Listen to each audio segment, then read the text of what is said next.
نؤمن به ونتوكل عليه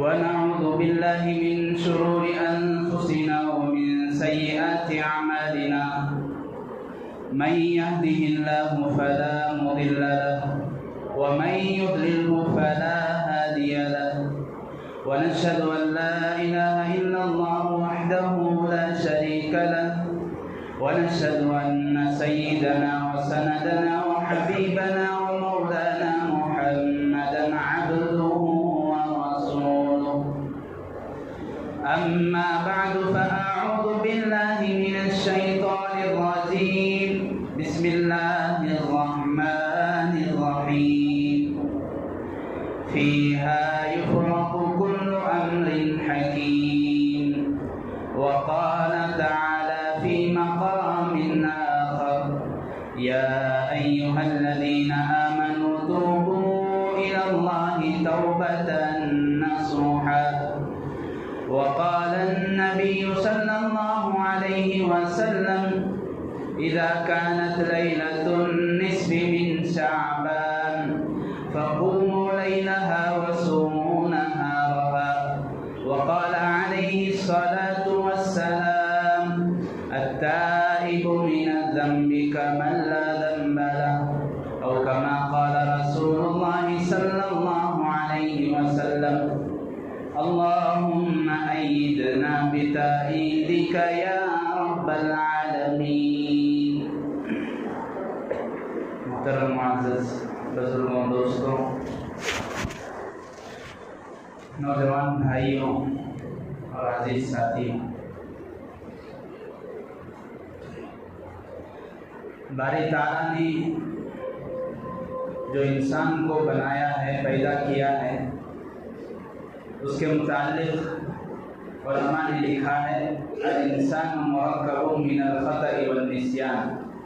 بعض علماء یہ کہتے ہیں اللہ تعالیٰ نے انسان کے خمیر میں دو چیزیں شامل کی ہیں، انسان کے وجود میں دو چیزیں ہیں شامل، ایک تو بھول ہے اور دوسری غلطی ہے۔ بعض علماء کہتے ہیں الانسان مرکب الخطأ والنسیان، انسان بھول اور غلطی کی سواری ہے۔ کوئی کہتا ہے کہ انسان بھول اور غلطی کا مجموعہ ہے، کوئی کہتا ہے انسان بھول اور غلطی کی سواری ہے۔ بہرحال دونوں اعتبار سے بات ایک ہی ہے کہ انسان کے اندر بھول کی بھی اللہ تعالیٰ نے صفت رکھی ہے، غلطی کی بھی صفت رکھی ہے۔ اسی وجہ سے ہم روئے زمین کے سب سے پہلے انسان حضرت سیدنا آدم علیہ نبینا علیہ السلام کو دیکھتے ہیں۔ اگر ان کی سوانح معلوم کریں تو سب سے پہلے اللہ تعالیٰ نے انہیں جو حکم دیا تھا، اس حکم سے حضرت آدم علیہ السلام کو بھول ہو گئی۔ لا تقربا هذه الشجرة، اے آدم اے حوا اس درخت کے بالکل قریب بھی مت جانا۔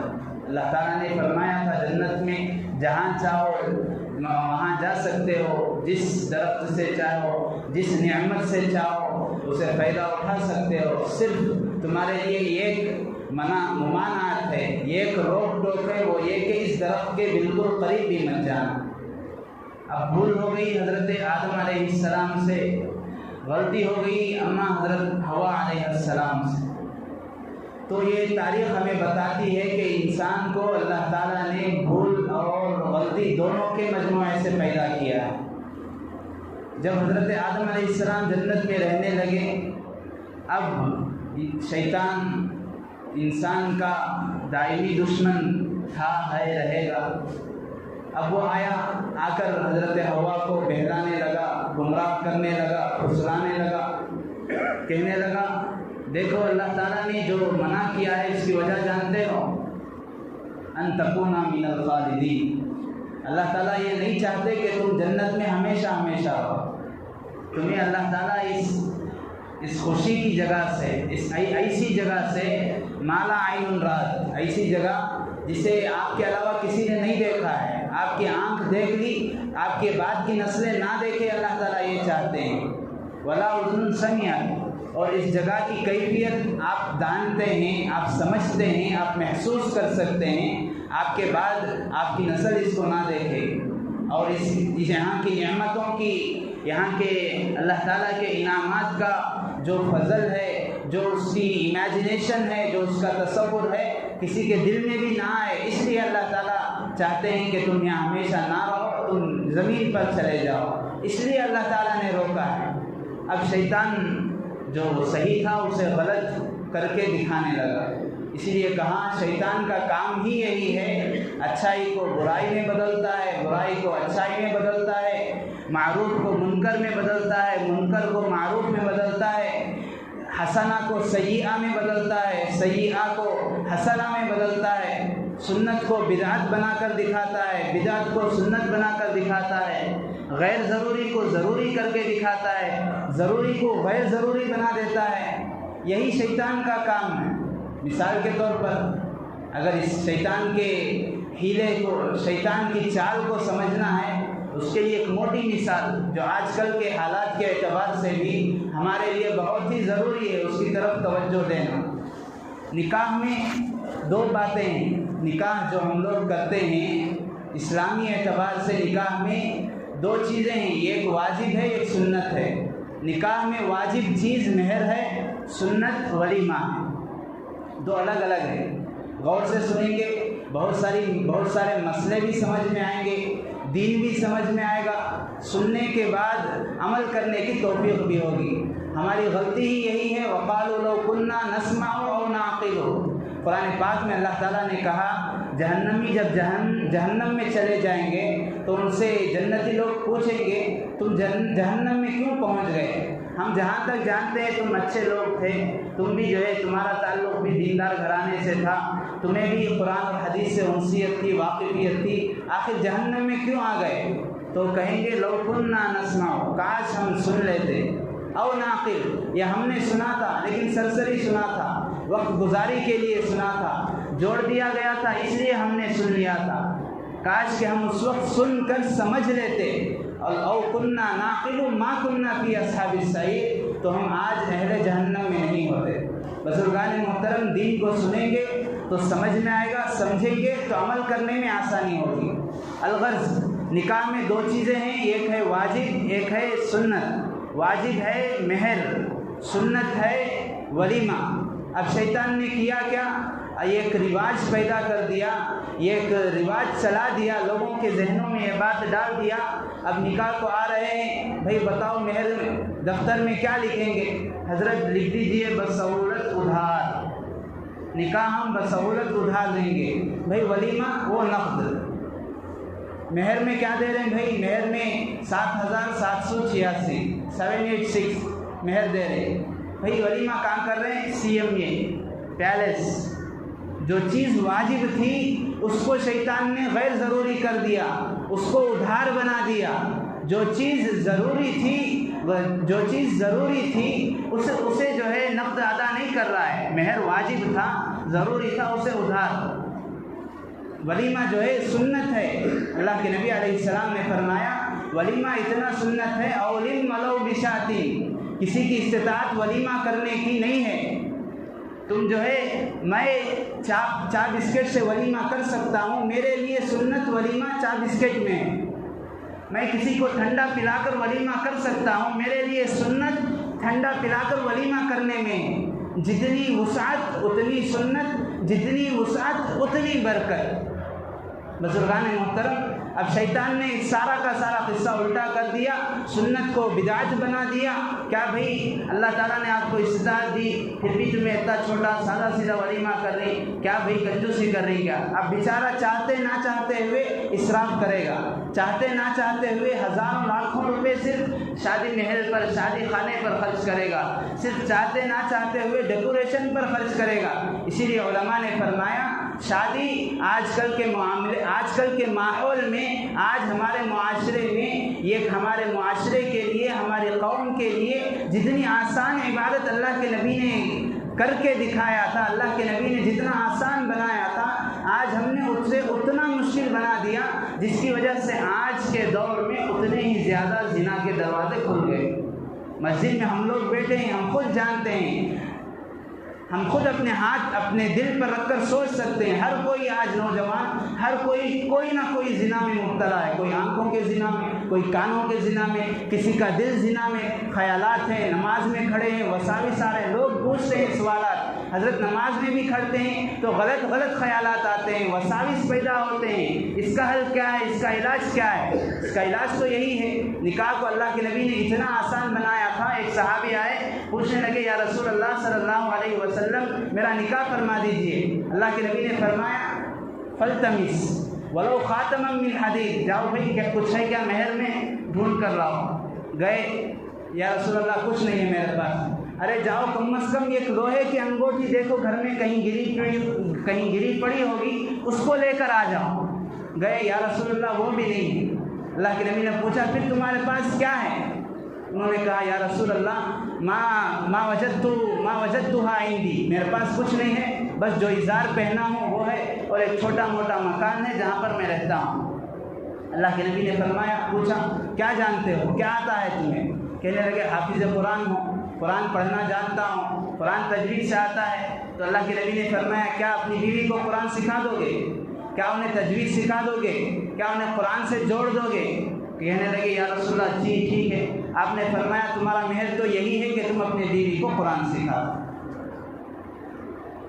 بزرگان محترم دیکھیں کتنی سادی سیدھی چیز کو آج ہمارے معاشرے نے، ہمارے لوگوں نے، ہماری قوم نے، ہماری امت نے شیطان کے بہکاوے میں آ کر اللہ کے نبی نے صرف دو چیزیں ضروری فرمائی تھی، یا معشر الشباب من استطاع منکم الباءۃ فلیتزوج، تم میں سے جو شخص مہر دے سکتا ہے، تم میں سے جو شخص بیوی کا نان و نفقہ برداشت کر سکتا ہے، پہلی چیز مہر، دوسری چیز نان و نفقہ، یعنی بیوی کو لانے کے بعد اس کا خرچ اٹھانا، پھر بعد میں اولاد پیدا ہوئی تو اولاد کا خرچ جھیل سکتا ہے۔ دو چیزوں کی استطاعت ہے، دو چیزوں کے لیے تیار ہو، نکاح کر لو، فلیتزوج، نکاح کر لو، فإنہ اغض للبصر، اس سے تم جو ہے زنا سے بھی بچو گے، آنکھوں کے زنا سے بچو گے، دل کے زنا سے بچو گے، ذہنوں کے گناہوں سے بچو گے، اور جسمانی گناہوں سے بھی بچو گے۔ الغرض عرض کرنا یہ ہے کہ شیطان نے جو سنت تھی اس کو بدعت بنا دیا، جو بدعت تھی اس کو سنت بنا دیا۔ بدعت ایسی ہر نئی چیز جو نہ قرآن میں ہو، جو نہ حدیث میں ہے، جو نہ صحابہ سے وہ عمل ہم نے دیکھا ہے، نہ تابعین نے اس کو کیا ہے، نہ تبع تابعین نے اپنی زندگی میں اس کو کیا ہے یا کہا ہے، ایسی چیز کو ہم نے شروع کر دیا اور شیطان نے اسے دین کے لباس میں اتار دیا، دین کا لباس پہنا دیا۔ بھئی آج شب برات ہے، آج عید کی رات ہے، عید ہے، آج عید ہے، کیا بھئی آج چمک رہے ہیں خوب؟ نہیں بھئی آج عید کی رات ہے۔ کیا بھئی آج خوشبو آ رہی؟ نہیں بھئی آج عید کی رات ہے، اچھا پکانا۔ شیطان نے یہ دیکھا اللہ تعالیٰ اس رات میں قبیلہ کلب، عرب کا ایک قبیلہ تھا، وہ اتنا مشہور قبیلہ تھا، ان کے یہاں بہت زیادہ بکریاں ہوا کرتی تھیں، اور وہ بکریاں جس طرح آج ہمارے زمانے میں ہم کہتے ہیں بنور کے بکرے، پوٹلے بکرے جس میں عموماً بال زیادہ ہوتے ہیں، اس طرح اس قبیلے کے بکریوں کے بال زیادہ ہوا کرتے تھے۔ آپ علیہ السلام نے حدیث پاک میں ارشاد فرمایا اس رات میں اللہ تعالیٰ اس قبیلے کے بکریوں کے بال سے بھی زیادہ لوگوں کو جہنم سے آزاد کرتے ہیں۔ اسی لیے کہا گیا شب برات، شب کے معنی ہے رات، نائٹ، برات کے معنی ہے آزادی، چھٹکارا، خلاصہ، فریڈم، یعنی جہنم سے آزادگی کی رات، رونے کی رات، استغفار کی رات، اللہ کے سامنے گڑ گڑانے کی رات، آگے توبہ کرنے کی رات، آگے کی زندگی اپنے آپ کو سنوارنے کی رات ہے۔ اللہ کے نبی علیہ السلام نے یہ حدیث بیان فرما دی۔ آج سے 1450 سال پہلے شیطان نے دیکھا ابھی میرا معاملہ تو غرق ہو گیا، میرا بیڑا تو غرق ہو جائے گا، میں نے اللہ تعالیٰ سے وعدہ کیا تھا لأغوینہم اجمعین، اے باری تعالیٰ تو نے مجھے آدم کی وجہ سے مجھے مردود بنا دیا، مجھے ابلیس بنا دیا۔ ابلیس کہتے ہی ہیں ہر ایک چیز کو دوسری چیز میں ملا دینا، صحیح کو غلط بتانا، غلط کو صحیح بتانا، دن کو رات بتانا، رات کو دن بتانا، سفید کو سیاہ بتانا، سیاہ کو سفید بتانا، جو چیز ہے اس کی حقیقت کے خلاف بتانے والے کو ابلیس کہتے ہیں۔ اس لیے ہمارے درمیان بھی یہ مشہور ہے، کیا بھائی ابلیس کے کام کر رہے نا تمہیں، یعنی کیا بھائی لگانے کے کام کر رہے ہیں، کیا بھائی رشتہ داروں کو توڑنے کے کام کر رہے ہیں۔ اس لیے ابلیس کے ساتھ تشبیہ دی جاتی ہے، یعنی اس کا کام ہی یہی ہے کہ صحیح کو غلط بتائے گا، غلط کو صحیح بتائے گا، نیکی کو برائی بتائے گا، برائی کو نیکی بتائے گا، غیر ضروری چیز کو ضروری بتائے گا اور ضروری چیز کو غیر ضروری بتائے گا۔ شیطان نے دیکھا،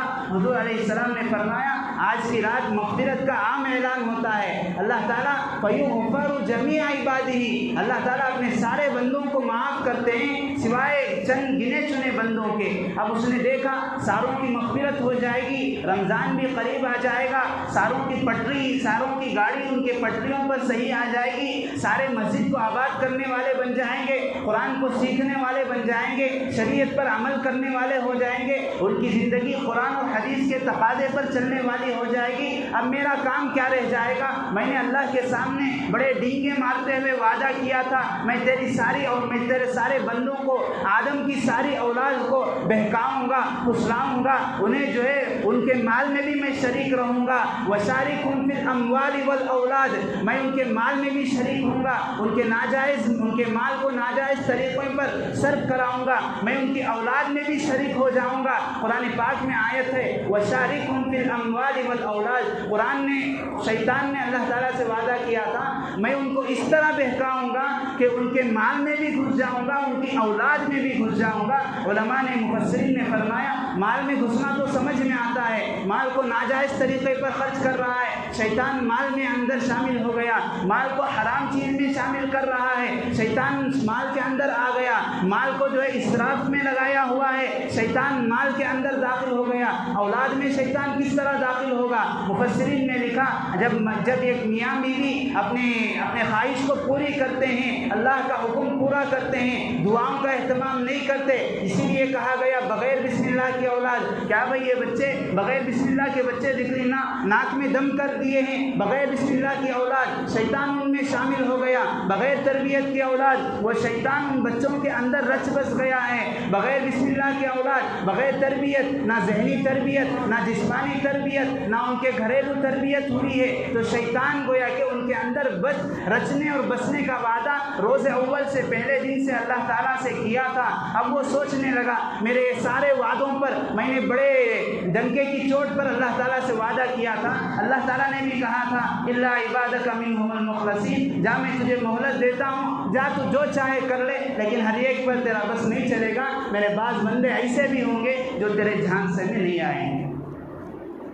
اب شیطان نے دیکھا اب ایسی رات کی فضیلت ہے، برکتوں والی رات ہے، اللہ تعالیٰ کے فرشتے اترتے ہیں اس رات میں، اللہ تعالیٰ جو ہے رزق روزی کس کی کتنی ہوگی آئندہ شعبان تک، آئندہ سال تک فرشتوں کے حوالے کر دیتے ہیں، اس سال سے آج سے لے کر آئندہ شعبان تک کون کون بچہ پیدا ہوگا اس کی بھی فہرست فرشتوں کے حوالے کر دی جاتی ہے، اور کون کون آج سے لے کر آئندہ سال تک مرے گا، مرنے والوں کی مردوں کی فہرست بھی فرشتوں کے حوالے کر دی جاتی ہے۔ شیطان نے دیکھا اب میں اگر کام نہ کیا، اب میں نے کچھ اپنی عقل نہیں دوڑائی، میں حرکت میں نہیں آیا تو میرا کام ٹھپ ہو جائے گا، میرا بازار بند ہو جائے گا، اس لیے اب اس نے لوگوں کو غلط چیزوں میں لگا دیا اور ان کے ذہن میں یہ بٹھا دیا کہ یہ بھی ایک عبادت ہے۔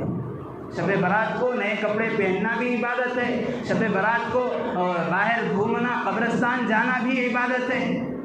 بزرگان محترم یہاں ایک مسئلہ سمجھ لیں، عموماً ہمارا رواج ہے شب برات کی رات میں شب برات کو قبرستان جاتے ہیں اور یہ سمجھتے ہیں ہم جو ہے استغفار کے لیے جا رہے ہیں، مردوں کے لیے دعا کرنے کے لیے جا رہے ہیں، بہت بڑی چیز ہے، بہت فضیلت کی چیز ہے، عبادت کی چیز ہے سمجھ کر جاتے ہیں۔ علماء نے لکھا ہے کہ اسے ضروری سمجھتے ہوئے کرنا بدعت ہے۔ میں نے کہا بدعت اس چیز کو کہتے ہیں جو اللہ کے نبی نے نہیں کیا، نہ کہا ہو، نہ صحابہ نے کیا ہو، نہ کہا ہو، نہ صحابہ کے بعد تابعین، نہ ان کے بعد تبع تابعین کسی نے کیا بھی نہیں، اور اس کو کہا بھی نہیں ہے، اس چیز کو ضروری سمجھتے ہوئے کرنا بدعت ہے۔ اور بدعت کا نتیجہ یہ ہوتا ہے آدمی جو ہے موت تک بھی سنت پر عمل کرنے کی توفیق اس کی کم ہو جاتی ہے۔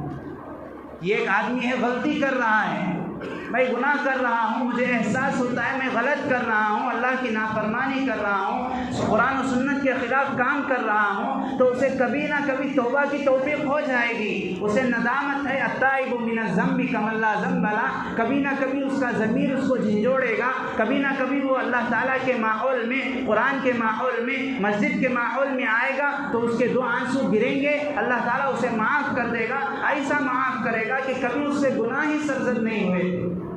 غلطی کا احساس کرنے والوں کو یہ توفیق مل جاتی ہے، لیکن بدعت کا جو مرتکب ہوتا ہے، بدعت میں جو لگ جاتا ہے، اس کا اثر یہ ہوتا ہے شیطان کی وجہ سے، شیطان جو لگا دیتا ہے، بدعتی بنا دیتا ہے، بدعت میں گھسا دیتا ہے، اس کے اعمال میں بدعت، اس کے گھر میں بدعت، اس کی سوچ میں بدعت، اس کے بولنے میں بدعت، یعنی ایسی غیر ضروری چیز کو اب اس سے کہا جائے، روکا جائے، بھائی یہ نہیں کرنا چاہیے، کیوں حضرت اچھا نہیں پکانا کیا؟ حرام کیا حضرت اچھے کپڑے نہیں پہن سکتے؟ ناجائز کیا؟ ارے بھائی کھانا پینا سال بھر کبھی بھی کر سکتے ہیں، اچھے کپڑے پہننا سال بھر کبھی بھی کر سکتے ہیں، غریبوں کو کھلانا کبھی بھی کر سکتے ہیں، شربتیں پلانا کبھی بھی کر سکتے ہیں، لیکن اس کو شب برات کے موقع پر یا محرم الحرام کی 10ویں تاریخ کے موقع پر ضروری سمجھتے ہوئے کرنا وہ بجائے عبادت کے وبال بن جاتا ہے۔ اب کر تو رہا ہے ثواب کی نیت سے، وبال بھی ہے، تو توبے کی توفیق بھی نہیں ہوگی، سنتوں سے دور ہوتا چلا جائے گا، جتنی سنت سے دور ہوتا چلا جائے گا اتنی محرومی اور اتنی اللہ کی رحمت سے دور ہو جائے گا۔ قل اطیعوا اللہ واطیعوا الرسول قل ان کنتم تحبون اللہ فاتبعونی، قرآن پر عمل کرنا ہے، اللہ کے حکم کو ماننا ہے تو سنتوں کی پیروی ضروری ہے، اللہ کا بندہ بننا ہے، فرما بردار بندہ ہے، فرما بردار بندہ بننا ہے، باغیوں کی فہرست میں نہیں آنا ہے، تو سنت کو اپناتے ہوئے سنتی بننا پڑے گا، تبھی بھی وہ فرما بردار بن سکتا ہے۔ بزرگان محترم، اس وجہ سے علماء نے لکھا کہ وہ ضروری سمجھتے ہوئے کر رہا ہے تو اب وہ بدعت میں شامل ہو گیا، اب بدعت کا نتیجہ سنتوں سے دور، اور جتنی سنت سے دوری اتنی اللہ کی رحمت سے دوری ہو جاتی ہے۔ اس لیے آج کی رات میں اور کل کے دن میں علماء نے لکھا ہے کوئی عمل سنت نہیں ہے، شب برات منانا کوئی ضروری نہیں ہے، کوئی سنت نہیں ہے۔ میں یہ عرض کر رہا تھا قبرستان جانا اللہ کے نبی علیہ السلام سے زندگی بھر میں ایک مرتبہ ثابت ہے۔ حدیث پاک میں ہے، اماں جان حضرت عائشہ رضی اللہ عنہ بیان فرماتی ہیں، ایک رات ہم لوگ آرام کر رہے تھے، رسول اللہ صلی اللہ علیہ وسلم اور میں، آپ علیہ السلام چپکے سے اٹھے اور مجھے نیند لگنے کے قریب تھا کہ میں سو جاؤں، لیکن آپ علیہ السلام آہستہ سے چادر کو ہٹائے اور آہستہ سے دروازہ کھول رہے ہیں، مجھے نیند آنکھ کھل گئی، میں نے دیکھا کہ آخر آپ اتنا آہستہ سے کیوں کر رہے ہیں؟ آہستہ سے، تاکہ عائشہ نہ جاگ سکے، آہستہ سے چادر ہٹائے، آہستہ سے دروازہ کھولے، آہستہ سے دروازے کو بند کر دیا، آہستہ سے گئے، مسجد کے باہر آ گئے، پھر قبرستان گئے۔ اماں جان حضرت عائشہ فرماتی ہیں میں بھی آپ کے پیچھے گئی، میں اس وجہ سے گئی، میں یہ سوچ رہی تھی کہ آپ علیہ السلام شاید کسی دوسری بیوی کے یہاں جا رہے ہیں، دوسرے ازواج مطہرات میں سے کسی کے یہاں آپ تشریف لے جا رہے ہیں۔ میں دیکھنے کے لیے پیچھے گئی، دیکھا کہ آپ تو قبرستان گئے، میں باہر ہی کھڑی ہو گئی، میں دیکھتی رہی آپ علیہ السلام اندر بہت کچھ جو کرنا تھا، جو اللہ تعالیٰ جانتے ہیں آپ نے کیا عبادت کی، کیا دعا کی، پھر آپ جیسے ہی باہر نکل کر آ رہے تھے میں واپس بھاگتے ہوئے آئی اور آ کر چادر اوڑھ کر سو گئی۔ آپ علیہ السلام اسی طرح آہستہ سے آئے، آہستہ سے دروازہ کھولا، آہستہ سے دروازہ بند کیا، پھر آہستہ سے چادر اوڑھ لی۔ جب چادر اوڑھ لی دیکھا کہ میں ہانپ رہی ہوں۔ عموماً ہوتا ہے آدمی بھاگتے ہوئے کہیں سے آ کر بیٹھ جاتا ہے یا لیٹ جاتا ہے تو اسے جو ہے بیزنگ شروع ہو جاتا ہے، ہانپنا لگتا ہے۔ تو اللہ کے نبی نے دیکھا کہ عائشہ ہانپ رہی ہیں تو آپ نے پہچان لیا، پوچھا عائشہ تم کیا یہ سمجھتی ہو کہ میں جو ہے تمہاری باری میں، آج تمہارا دن ہے، تمہاری باری میں کسی اور کے پاس چلا جاؤں گا، تم پر ظلم ہوگا؟ ایسا نہیں ہو سکتا۔ جبرائیل میرے پاس آئے تھے، انہوں نے کہا کہ آج 15ویں شعبان کی رات ہے، اللہ تعالیٰ اس رات میں قبیلہ کلب کی بکریوں کے بال سے بھی زیادہ لوگوں کو جہنم سے آزاد کرتے ہیں۔ یہ پوری حدیث ہے۔ اللہ کے نبی علیہ الصلوۃ والسلام جو 15 شعبان کی رات قبرستان گئے تھے. اب سمجھنے کی بات ہے. سمجھنے کی بات کیا ہے؟ آپ علیہ الصلوۃ والسلام قبرستان گئے، آہستہ سے چپکے سے، نہ حضرت عائشہ کو بتایا، نہ ساتھ میں ابو بکر کو لیا، نہ عمر کو بلایا، نہ عثمان کو آواز دی، نہ حضرت علی رضی اللہ عنہ اجمعین کو پکارا. آہستہ سے گئے، تنہا واپس آ گئے. اماں جان حضرت عائشہ کو بھی بتانے کا ارادہ نہیں تھا. جب دیکھا کہ ان کی سانس ہانپ رہی ہے، وہ ہانپنا شروع کر دی ہے، تب جا کر آپ نے بتایا. ایک نبی کا کام امت کے لیے شریعت بن جاتی ہے. نبی جو ہے امت کو جو کام کرتا ہے وہ امت کے لیے ہدایت بن جاتی ہے. نبی آپ علیہ السلام نے فرمایا صلو کما رأیتمونی اصلی، میرے نماز کے عمل کو دیکھ کر تم بھی نماز پڑھنا سیکھو. لیکن آپ علیہ السلام نے جب 15ویں شعبان کو قبرستان گئے تھے تو صبح میں نہ صحابہ سے کہا کہ میں رات قبرستان گیا تھا، رات 15ویں شعبان کی رات تھی، تم بھی قبرستان جاؤ. جبرائیل آئے تھے، انہوں نے کہا قبرستان جانے کے لیے. ایسی کوئی صراحت پورے احادیث کے ذخیرے میں نہیں ملتی. سنت کسے کہتے ہیں؟ آپ علیہ الصلوۃ والسلام نے اس کو کیا پابندی سے، یا آپ علیہ السلام نے اس کو کہا ہے کہ اس طرح کرو اس طرح کرو؟ نہ آپ نے اس کو کیا پابندی سے. زندگی بھر میں ایک مرتبہ آپ قبرستان گئے تھے، اب ہم اسے لے کر ہر شب برات قبرستان جا رہے ہیں، گاڑیوں پر ہنگامہ کرتے ہوئے جا رہے ہیں مردوں کو دعا دینے کے لیے، زندوں کی بد دعا کو لیتے ہوئے. جس راستے سے گزر رہے ہیں، جس گلی سے گزر رہے ہیں، جس سڑک سے گزر رہے ہیں، وہاں کے بوڑھے، وہاں کے بیمار، گھر میں سونے والے بچے، گھر میں رہنے والے مریض، ہمارے گاڑیوں کی آواز کی وجہ سے، وہاں پر گزرنے والوں کے وہ چیخ و پکار کی وجہ سے بد دعا دیتے ہیں اور جا رہے سنت ادا کرنے کے لیے. کیا بھائی قبرستان گئے تھے؟ کیوں بھائی؟ ہمارا ابا کا انتقال ہو گیا، دعا دینے کے لیے گئے تھے. ارے دعا دینے گئے تھے، بد دعا لینے گئے تھے. بزرگان محترم، دین کو سمجھ کر عمل کرنا دینداری ہے. اسی لیے علماء نے فرمایا دین نام ہے اتباع کا. اللہ تعالیٰ نے کیا حکم دیا ہے، رسول اللہ صلی اللہ علیہ وسلم نے کیا فرمایا ہے، اسے جان کر رسول اللہ صلی اللہ علیہ وسلم کی بات ہمیں بتانے والے کیا کہہ رہے ہیں، اسے جان کر ماننے کا نام دین ہے. شوق پورا کرنے کا نام دین نہیں، جوش میں آ جانے کا نام دین نہیں ہے، حلوہ پکا لینے، نئے کپڑے پہن لینے کا نام دین نہیں ہے. حضرت کیا حضرت آپ قبرستان جانے سے بھی روک رہے ہیں؟ ہمارے اندر زیادہ جوش ہے. ارے زیادہ جوش ہے تو اور بھی بہت سارے کام ہیں جہاں پر ہم اپنے جوش کو استعمال کر سکتے ہیں. نوجوان ہیں، گرم خون ہے، ظاہر سی بات ہے جوش آئے گا، لیکن اس جوش کو کہاں استعمال کرنا ہے یہ دیکھیں. ہمارے محلے میں مسجد سے متصل مکانات میں کتنے بیوہ ہیں، اس کا سروے ہم نے کبھی کیا اپنے جوش کو استعمال میں لا کر؟ کتنے غریب ایک وقت دو وقت کی روٹیوں کے لیے ترس رہے ہیں، یہ کبھی ہم نے دیکھا؟ کتنے لوگ مسجد سے دور ہیں، یہ کبھی ہم نے دیکھا؟ عید برات کے موقعوں پر بھی مسجد سے نہیں آتے، مسجد کے سامنے سے گزر جاتے ہیں. عید کے موقع پر، شب برات کے موقع پر، شب قدر کے موقع پر، نہ عید الفطر میں، نہ عید الاضحیٰ میں مسجد کو آنے کی نوبت آتی ہے. ایسے لوگ کتنے ہیں، بے روزگار کتنے ہیں، محتاج کتنے ہیں، غریب کتنے ہیں، مسکین کتنے ہیں. اگر ہمارے اندر جوش ہے، چلو میں آج کی رات 1000 رکعت نفل پڑھتا ہوں، میں آج کی رات 3 پارے قرآن شریف کے پڑھتا ہوں. یہ شعبان کا مہینہ علماء نے فرمایا ریہرسل کا مہینہ ہے. اللہ کے نبی علیہ الصلوۃ والسلام شعبان کے مہینے میں زیادہ روزہ رکھا کرتے تھے.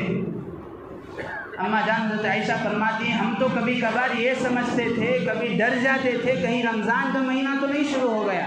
اتنی کثرت سے روزے 1 تاریخ سے لے کر 27 شعبان تک آپ روزہ رکھا کرتے تھے. ہم کبھی ڈر جاتے رمضان تو نہیں آ گیا، ہمیں نہیں معلوم ہوا.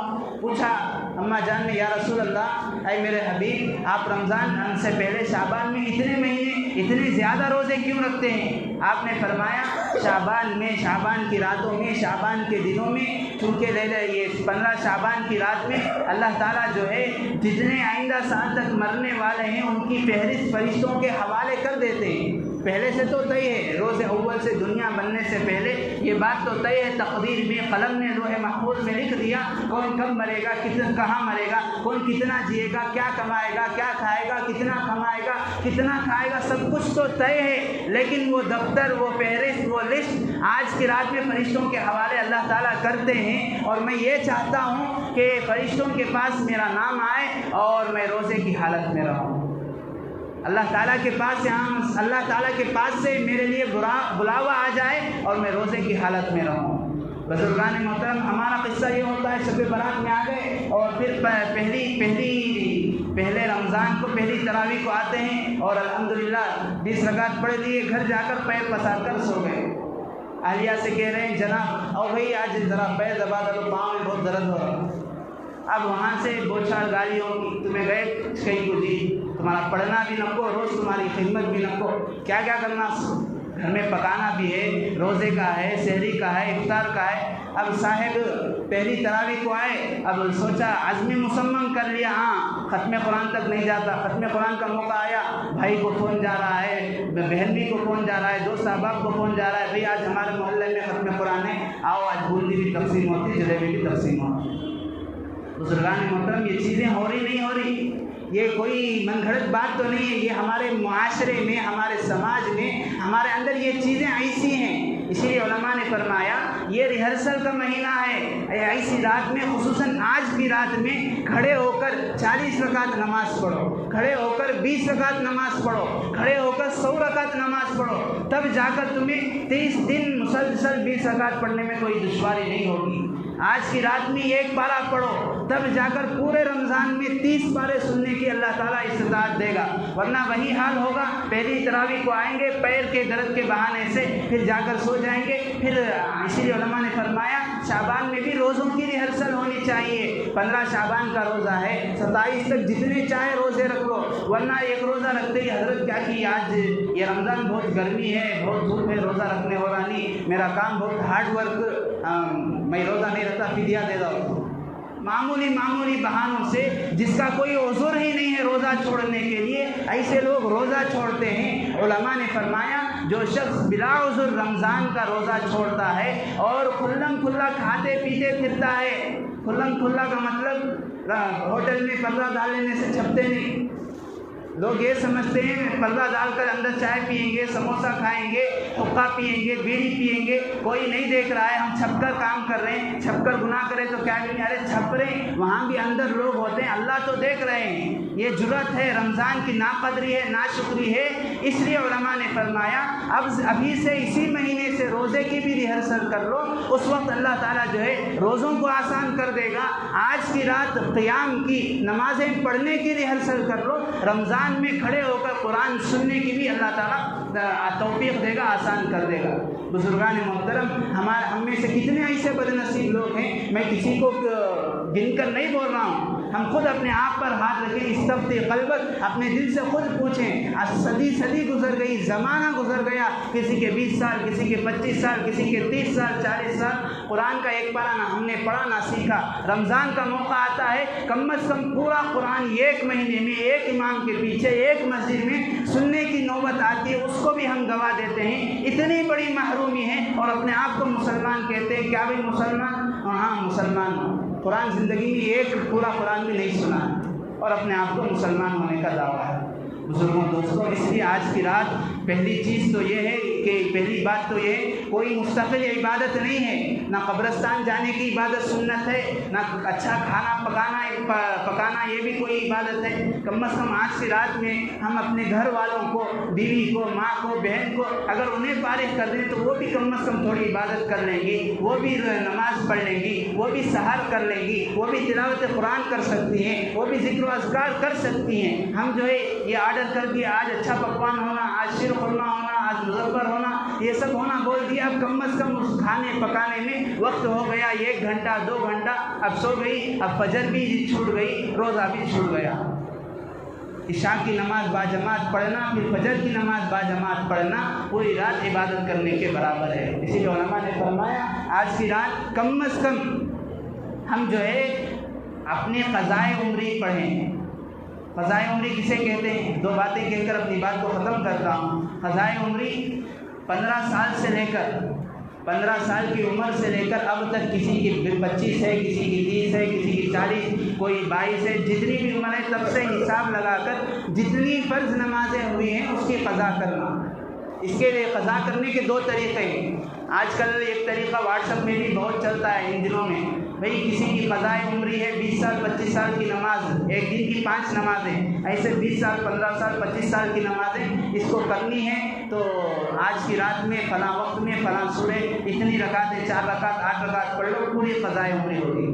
یہ شارٹ کٹ ہے، دین شارٹ کٹ کا نام نہیں ہے، دین خواہش کا منمانی کا نام نہیں، اتباع کا نام ہے۔ تو قضائے عمری کے 2 طریقے ہیں، ایک تو یہ کہ آج کی رات کھڑے ہو کر یہ نیت کر لیں، اے اللہ جب سے میں بالغ ہوا ہوں، جب سے میں 15 سال سے آگے بڑھا ہوں، جب سے 15 سال کی باؤنڈری میں نے پار کی، تب سے جو فجر کی فرض نماز قضا ہوئی ہے چھوٹی ہے اس کی قضا کرتا ہوں، تب سے جو ظہر کی نماز چھوٹی ہے اس کی قضا کرتا ہوں، تب سے جو عصر کی نماز چھوٹی ہے، تب سے عشاء کی نماز، تب سے جو واجب الوتر کی 3 رکعتیں چھوٹی ہیں اس کی قضا کرتا ہوں۔ ایک تو طریقہ یہ ہے۔ اس سے آسان طریقہ علماء نے یہ بیان فرمایا کہ ہر فرض نماز ہم لوگ جو پڑھتے ہیں، فجر پڑھ رہے ہیں تو فجر سے پہلے فجر کی قضا کر لیں، ظہر پڑھ رہے ہیں ظہر سے پہلے ظہر کی قضا کر لیں، عصر پڑھ رہے ہیں عصر سے پہلے، مغرب سے پہلے تو کوئی نماز نہیں، مغرب کے بعد مغرب کی قضا کر لیں، عشاء کے بعد عشاء کی قضا کر لیں۔ یہ قضاء عمری کی اب دوسرا اور آسان طریقہ ہے۔ اس لیے نوافل سے زیادہ قضا فرض نمازیں پڑھنا ہے۔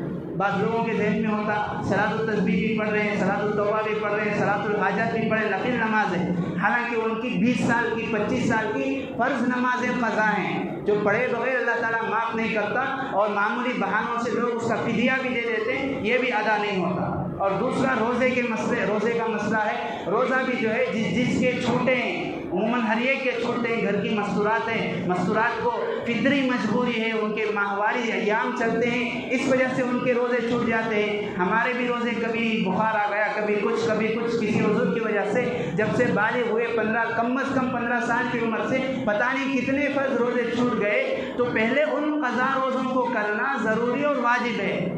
شعبان کا روزہ یہ مستحب بلکہ اس سے بھی کم درجے کا ہے، 15 شعبان کا روزہ رکھنا، لیکن جو قضا ہمارے روزے ہو گئے ہیں اس کو رکھنا واجب ہے، تو پہلے واجب کا درجہ ہے۔ یہی بات میں شروع میں عرض کر رہا تھا، شیطان غیر ضروری چیزوں میں لگا دیتا ہے، ضروری چیز چھوڑ گئی، اب نوافل پہ نوافل نمازیں پڑھ رہی یا نوافل روزے رکھ رہے، لیکن فرض روزوں کا پتہ ہے نہ فرض نمازوں کا پتہ ہے۔ اس لیے اس سلسلے میں تفصیلی معلومات کریں کسی عالم سے، کسی بزرگ کے، کسی مفتی سے، کسی قاضی سے کہ میرے اتنی سال کی نماز ہیں، اتنے روزے باقی ہیں، میرے گھر والوں کی اتنی نمازیں ہیں، میری اہلیہ کے اتنے روزے چھوٹ گئے، اس کی ترتیب کیا ہونا چاہیے، تو یہ عبادتوں کی ترتیب بنائیں۔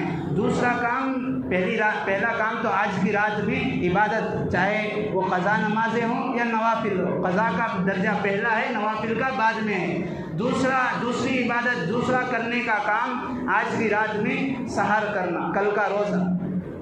اور روزے کے متعلق اس سے پہلے بھی بات آئی تھی، مستقل کوئی سنت نہیں ہے، مستحب ہے، اور مستحب کے لیے بھی یہ روزہ رکھنے والے 2 نیتیں کر لیں۔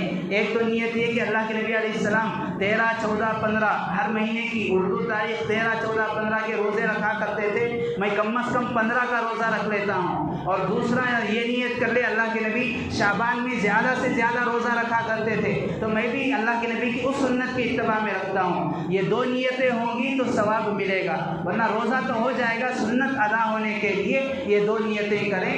دوسرا کام یہ روزے کا ہے، اور تیسرا کام آج کی رات میں مغفرت طلب کرنا ہے۔ حدیث پاک میں اللہ کے نبی نے فرمایا کہ اللہ تعالیٰ آج کی رات فینزل الی سماء الدنیا، پہلے آسمان پر اپنا نزول اجلال فرماتے ہیں اور یہ اعلان کرتے ہیں، الا من مستغفر فاغفر له، ہے کوئی مغفرت کا طلبگار میں آج اسے معاف کرنے کے لیے تیار ہوں۔ الا من مسترزق فارزقه، ہے کوئی رزق مانگنے والا، ہے کوئی اپنی حاجت کو رکھنے والا، میں اس کی حاجت کو پورا کروں گا۔ الا من مبتلا فاعافی، ہے کوئی بیمار، ہے کوئی مصیبت کا گرفتار، میں اس کی بیماری کو، اس کی مصیبت کو دور کروں گا۔ الا کذا الا کذا، ہے کوئی، اس طرح اللہ تعالیٰ غروب شمس سے، مغرب کے بعد سے لے کر صبح طلوع شمس یعنی فجر تک اللہ تعالیٰ یہ ندا لگاتے ہیں۔ بزرگان محترم، اسی لیے آج کی رات ہمیں خود کے لیے بھی مغفرت کی دعا کرنی ہے، اور اپنے مرحومین کے لیے بھی مغفرت کی دعا کرنی ہے، اور اسی طرح جو لوگ زندے ہیں ان کے لیے بھی مغفرت کی دعا کرنی ہے، اور مرحومین کے لیے مغفرت کے لیے قبرستان جانا ضروری نہیں، یہاں سے کچھ سورہ پڑھ لیے، کچھ نماز پڑھ لیے، دعا کر دیے اور یہ نیت کر لیے اللہ ہمارے فلاں مرحوم کو اس کا ثواب پہنچا، یہ کافی ہے اور یہ سنت بھی ہے، اور مستقل قبرستان جانا کوئی سنت نہیں ہے، اور حالات کے حساب سے بھی مستقل روکا گیا ہے، اور مستقل اور آج کی رات جو کوئی نوجوان جو کوئی شخص گاڑیوں میں گھومتا ہوا ویلنگ کرتا ہوا نظر آئے گا اس پر کیس درج کرنے کے بھی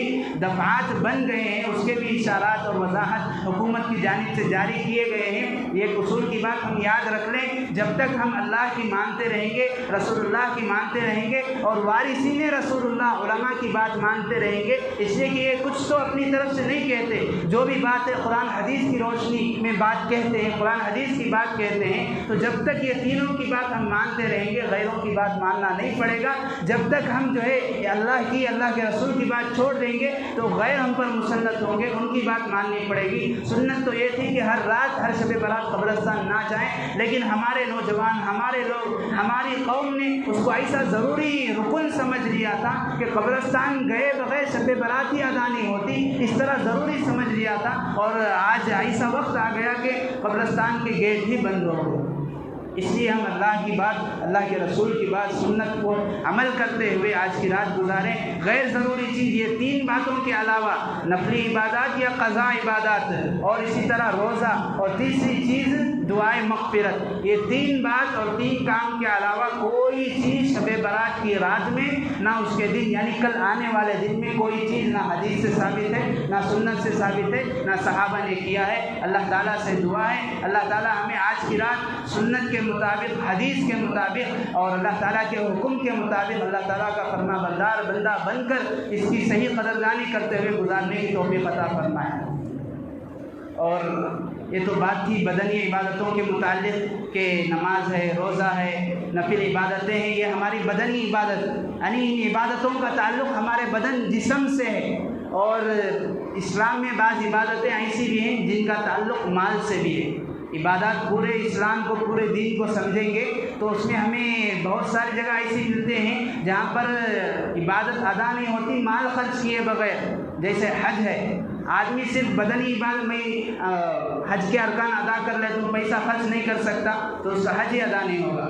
زکوٰۃ مستقل فرائض میں سے ہے، اس کا تعلق مال سے ہے، تو ایسے مال کا بھی حقوق ہے، اور ہم یہ سمجھتے ہیں کہ ہم نے زکوٰۃ ادا کر دی تو مال کا حق ادا ہو گیا۔ ان فی المال حقا سوی الزکاۃ، حدیث پاک میں اللہ کے نبی نے فرمایا یہ مت سمجھو کہ زکوٰۃ ادا کر دینے سے مال کا حق ادا ہو گیا، مال میں جو ہے زکوٰۃ کے علاوہ اور بھی حقوق ہیں، غریبوں کا حقوق ہے، رشتہ داروں کا حقوق ہے، خاندان والوں کا حقوق ہے، پڑوسیوں کا حقوق ہے، مساجد کا حقوق ہے، مدارس کا حقوق ہے، بیواؤں کے حقوق ہیں۔ اس طرح اس کی بھی فکر کریں، اور ہماری محلے کی مسجد ہے اس کا کام بھی چل رہا ہے، مساجد میں جو ہے ہم اپنے پاک اور صاف مال کو لگائیں۔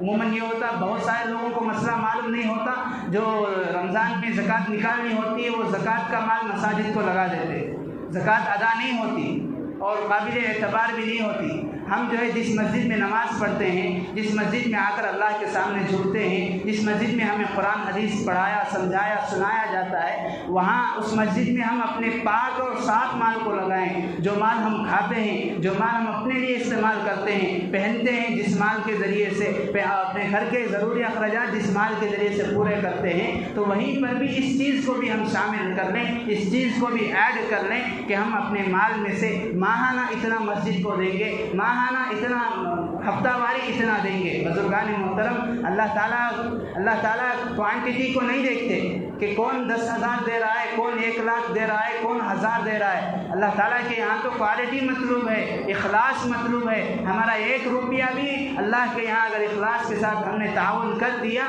تو اللہ تبارک و تعالیٰ، یہ ایک آدمی 1,000 روپیہ دے رہا ہے لیکن اس کے اندر اخلاص نہیں ہے تو اس سے زیادہ ثواب عطا کرتے ہیں۔ مثال اس لیے دی گئی کہ جتنا ہو سکے ہم ایک اندازہ مقرر کر لیں، ایک جو ہے خرچ مقرر کر لیں، کوئی بڑی بات نہیں، ہفتے کا اتنا خرچ میں مسجد کو دوں گا، ماہانہ اتنا، سال کا اتنا، 6 مہینوں کا اتنا، اس طرح ہم اپنے اخراجات برداشت کرتے ہیں۔ ان میں سے اگر اس چیز کو بھی شامل کر لیں گے، ہو سکتا ہے، اللہ کی ذات سے یقین ہے، اللہ تعالیٰ اس کی برکت سے ہمارے روزی میں برکت دے گا، ہمارے گھریلو ماحول میں برکت دے گا، ہمارے معاشی اسباب اور وسائل میں برکت دے گا۔ اللہ تبارک و تعالیٰ کہنے سننے سے زیادہ سمجھنے کی اور صحیح طور پر شریعت پر عمل کرنے کی توفیق نصیب فرمائے۔